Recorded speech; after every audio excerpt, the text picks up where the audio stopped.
और बारडास से हमारे बीच में पधारे, जो आपके इसी विद्यालय के अंदर अध्यापक के पद को सुशोभित कर रहे हैं और आदि समाज बारडा के महामंत्री हैं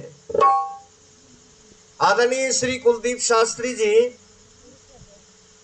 और इस कार्यक्रम में इस रथ को लेकर के जो बड़ी सुंदर व्यवस्था बनाते हैं, जेवली गांव से हमारे सत्यवान आर्य जी और उन्हीं के साथ में बैठ जाओ, बैठो, आदरणीय श्री अरविंद आर्य जी। इस बेरला गांव के समस्त मेरे लिए धर्म प्रेमी बुजुर्गों, नौजवान साथियों, प्यारे बच्चों, आइए दिन में 2 विद्यालय 2 स्कूलों में कार्यक्रम होने के बाद में रात्रि का कार्यक्रम आप लोगों के बीच में चल रहा है।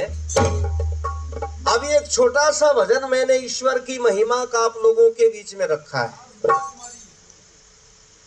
परमात्मा जो सारे संसार की रचना करता है, सारे संसार की पालना करता है, ये सारी खाने पीने की व्यवस्था अन्न के रूप में, जल के रूप में हमारे को दे रखी है। तो हमारा फर्ज बनता है कि 2 घड़ी बैठ करके सुबह शाम उस भगवान का हम धन्यवाद करें, शुक्रिया अदा करें। यदि किसी को प्यासे को कोई 1 गिलास पानी पिला दे, मेरी बहनें माताएं बैठी हैं, घर में कोई आ जाता है दरवाजे पर पानी मांग ले, और 1 गिलास यदि उस प्यासे आदमी को पानी पिला देती हैं माताएं बहनें, तो पानी पीने वाला धन्यवाद करता है, बहन जी, माता जी धन्यवाद, आपने मेरी प्यास बुझा दी पानी पिलाकर। अगर किसी भूखे को कोई रोटी खिला दे तो भाई उसका भी धन्यवाद करते हैं। कोई अगर सर्दी में ठिठुर रहा है, नंगे बदन जाड़ा लग रहा है, और उसको तन ढांपने के लिए कोई एक कपड़ा दे दे तो उसका भी धन्यवाद करते हैं। करते हैं कि नहीं? सब करते हैं। लेकिन जिस परमात्मा ने इतनी बड़ी धरती हमारे को रहने के लिए दी, सूरज का प्रकाश दिया, चंद्रमा की शीतलता दी, जल दिया, हवा दी, कितने सुंदर सुंदर पदार्थ खाने पीने के भगवान ने दे दिए। जब हम पैदा हुए गर्भ के अंदर से बाहर निकले, तो जब मुंह खुला और हमें भूख लगी, तो परमात्मा ने माँ की छाती के अंदर दूध उतार दिया। रे लोगों,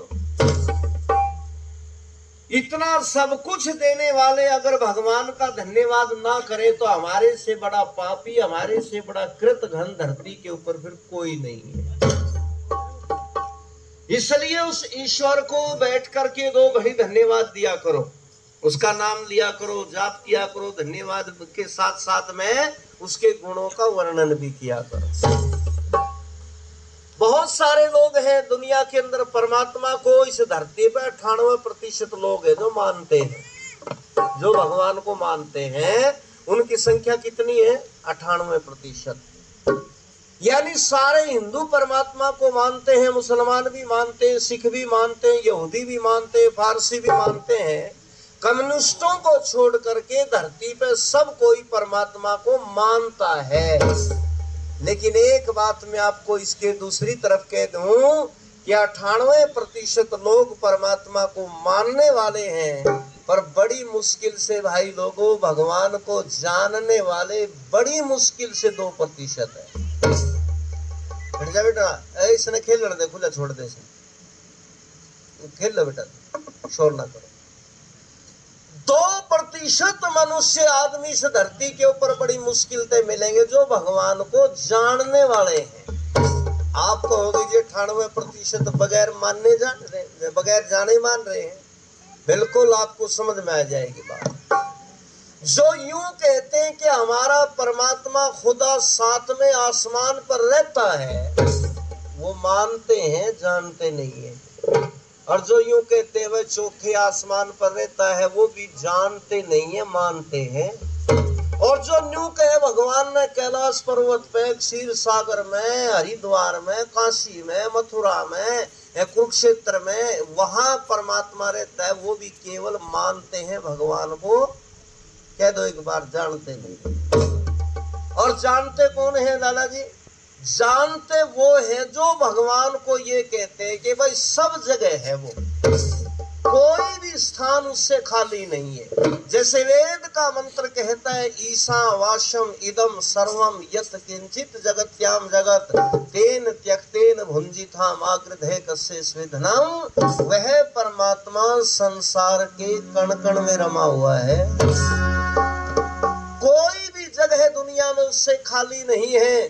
जो ऐसा जानते हैं वो परमात्मा को जान करके मानते हैं। इसलिए आओ, इस धरती के ऊपर आए हैं तो अच्छे कर्म करने के लिए आए हैं। भगवान का धन्यवाद के साथ साथ में हम दुनिया में आकर के शुभ कर्म भी करें। क्या करें? आओ एक भजन